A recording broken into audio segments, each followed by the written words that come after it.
She sings, she cooks, and she's married to the other biggest star in country music. But this Grammy-winning artist has been through the ringer on her rise to the top. From heartbreak to hot chicken, here's why Trisha Yearwood's not stopping now. These days, Trisha Yearwood and Garth Brooks reign supreme as the ultimate country power couple, but they were friends long before things ever got romantic. According to Country Fan Cast, they met back in 1987, just 13 months after Brooks married his first wife, Sandy, and at the time, both artists had yet to hit it big. Still, their professional connection was instant, with Yearwood singing backing vocals on Brooks' first album. As the story goes, Brooks promised Yearwood that if he ever made it, she could open for him. And true to his word, when Brooks went on tour, Yearwood was tapped as his opening act. The country stars even went on to record the duets In Another's Eyes and Wild as the Wind together. But both artists have always had a deep respect for the other's talent. During a 2021 Facebook livestream, Brooks confirmed that he is his wife's #1 fan, adding, "One of the greatest crimes in country music history right now, Trisha Yearwood is not in the Country Music Hall of Fame yet." Saying that millions of fans would also agree that it's a travesty that Yearwood has been overlooked for literal decades. He also noted how his wife inspired so many artists to follow in her steps, adding, "This is the greatest singer we have in country music. I'm a huge, huge fan." Yearwood shares a lot about her life with fans, and one of the most pivotal moments in her personal history was when she met Shirley Jones, the actress and singer best known for the Partridge Family in Oklahoma. After immediately hitting it off, the two went on to become lifelong friends. Yearwood grew up in a small town in Georgia where she says the community looked out for one another, and as she told Good Housekeeping, when she was 15 years old, a friendly neighbor introduced her to Jones. Still a high school-aged kid, the future country star staged a private performance for the industry icon, and at the time, Jones wisely offered Yearwood this advice: get your education, and if you see small opportunities, take them. Each one could be a stepping stone to something bigger.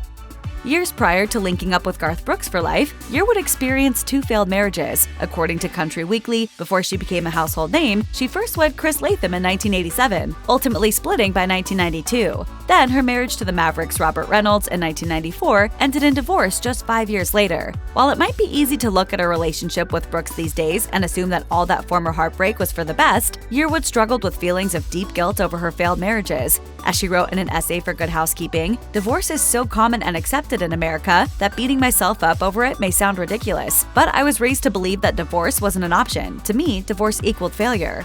I feel like I'm a strong, independent woman, but I also don't have to be all the time because he can be there when I need him. Over time, Yearwood learned to forgive herself, and she says that her happy relationship with Brooks has helped her gain a healthy understanding about her past.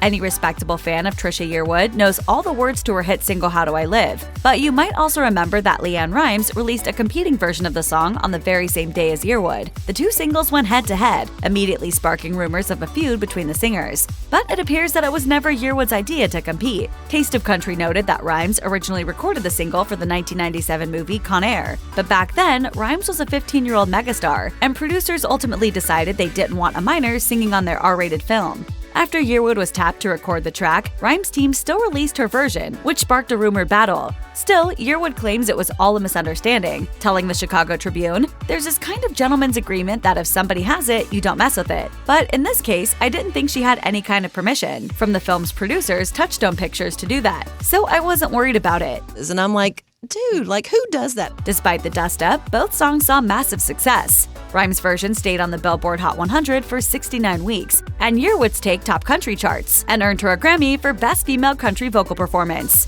With her marriage to Garth Brooks, Yearwood became a stepmother to his 3 daughters, and it seems it was quite an adjustment for the singer. As she recalled to Good Housekeeping, "Before I moved to Oklahoma to live with Garth and his 3 daughters, I'd only been responsible for myself and my dog." Yearwood noted that the first time Brooks ever left her alone with the girls became a pivotal moment in their relationship as a blended family. She shared, "That day I learned to jump in with both feet and not be so scared of making a mistake. It was the day I became a parent, the most important turning point in my life so far." Yearwood credits the girls for being patient with her while she learned the ropes as a bonus mom. And now that they're adults, the singer counts herself lucky to participate in her daughters' lives. She said, "They were a gift that I didn't know I needed. I didn't know how much children brought into your life until I got a chance to be a part of their lives." Cheers. Thank you. I love you. As most of us probably assumed, Yearwood didn't get those cooking chops from TikTok. As she explained to Delish, she was positively surrounded by brilliant home cooks while growing up on the farm in Georgia. There, the place was bursting with plenty of fresh vegetables and classic Southern dishes. She soaked up those tips and tricks like a sponge, and comfort food cooking has remained a big part of her life ever since. A little more. Little more. While she was initially approached to write a memoir, Yearwood balked at the idea of a formal autobiography. But after she mentioned how well she knows her way around a peach cobbler, the idea for a cookbook was born. Her first edition, Georgia Cooking in an Oklahoma Kitchen, Recipes from My Family to Yours, became the first of many. And of course, there was her hit series, Trisha's Southern Kitchen, which has been going strong for 17 seasons and counting. From fried flounder to fill your own donut holes, Yearwood makes it a point to feature tried and true family favorites on her show. As she told Delish, "We make their recipes and we tell their stories, and it keeps them alive." Yearwood crafted a successful career out of her signature vocals, but even though she loves writing in general, she doesn't consider herself to be a songwriter. She notes that she typically doesn't craft her own songs and instead works off of other writers' ideas. As she admitted to Charlie Rose, I'm not great at it. It takes work. Singing for me is like breathing, but writing is very hard for me. but the singer made an exception when she co-wrote For the Last Time with hubby Garth Brooks. Yearwood fell naturally into writing about their real-life love story, telling Taste of Country, "It was the first thing we've written together that really was about us. To me, the sentiment is, no offense to anyone that came before, I understand now why none of that worked, because this is where I'm supposed to be." For the Last Time is the sole original track featured on Yearwood's Let's Be Frank, which features her favorite Frank Sinatra covers. Yearwood always dreamed of becoming a singer, but she also wanted to get her education. So when she moved to Nashville, Tennessee in '85, she planned to pursue music while enrolled in the Belmont College Music Business Program. As she explained to Charlie Rose, My mom's a school teacher, my dad's a retired banker, so I kind of had no choice but to go that route, and I wanted to get my education. and while she aced her classes, the young artist made the most of the Nashville dream. To gain exposure, she sang on other artists' demo tracks and worked as a receptionist at MTM Records. Yearwood also attributes some of her success to her background in business. She says that while she probably could have simply relied on her talent, a keen eye for the financial side of things left her fully in control of her destiny. We know him for everything from Dazed and Confused and How to Lose a Guy in 10 Days to True Detective and Dallas Buyers Club. But before he ever graced the screen or won an Oscar, a young Matthew McConaughey landed a role in Yearwood's 1992 music video for Walkaway Joe. If you go back and watch that video, he just looks like this little kid. McConaughey plays the charming but absolutely no good Walkaway Joe, who leaves his beautiful, loving girlfriend behind. But despite his casting in the role, Yearwood revealed to people that she never met McConaughey. Turns out she wasn't on set for the shoot. McConaughey and the rest of the actors shot the video in Austin, Texas, while Yearwood and Don Henley recorded the track in Nashville. Even 10 years later, when the two both attended the Grammys, they missed each other once again. As Yearwood recalled, "He was backstage when I was in the audience, and vice versa. Well, when Walkaway Joe walks away, looks like he really means it." Yearwood brilliantly guest hosted The Ellen DeGeneres Show alongside Brooks in May 2021. And during their stint, the happy couple answered relationship questions from their fans, virtually in attendance. When one audience member asked how to deal with her boyfriend's annoying habit of playing video games at full volume, that led to a personal revelation from Yearwood. She confessed, "Every significant other has at least one annoying habit, even if you are in the perfect relationship."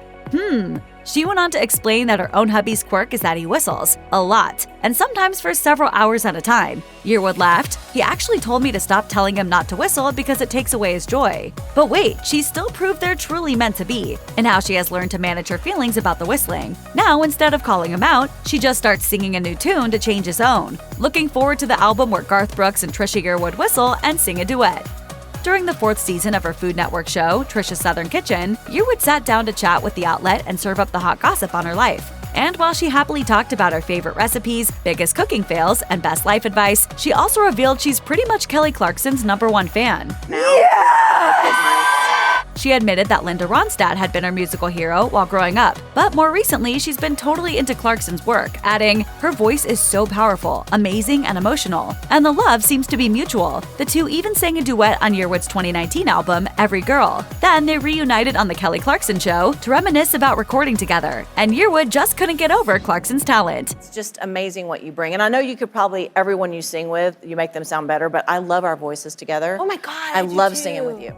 Yearwood's mom Gwen died in 2011, and the loss was particularly tough, considering the singer saw her mother as both her parent and her friend. Yearwood opened up about her grief on Mother's Day 2016, sharing on her Facebook Live series Coffee Talk, "When you have your mom, you never think about the people who don't. If you have your mom, not just on Mother's Day, call her every single day. Do not take it for granted." If you don't have your mom, find a mom and hug her, and you have all my strength on Mother's Day. Even though she deeply misses her mother's presence in her life, these days, Yearwood finds solace in totally rocking her current role as bonus mom to her 3 stepdaughters.